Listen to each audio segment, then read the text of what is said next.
Basken vågner op fra koma på et privathospital i Libanon. Hvad er der sket? Han smadrer på klokken for at få hjælp, men han skal ikke have hjælp. Han skal bare vaske sin flommefede kødestolpe gennem tænderne på den lille sygeplejerske, indtil hun ikke kan trække vejret. Basken stak af, kidnappede en ged og tog mod den nærmeste lufthavn. Da han kom hjem til Danmark, slagtede han geden og tog hjem til sin mormor for at bage hende en kage.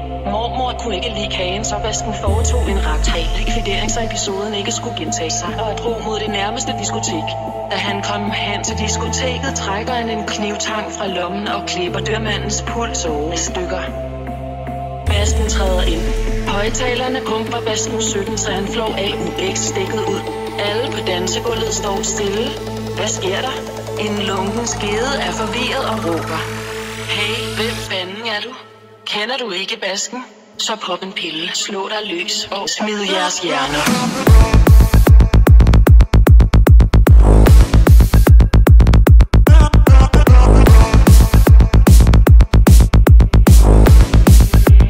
Bippity-bop, smadrer din krop.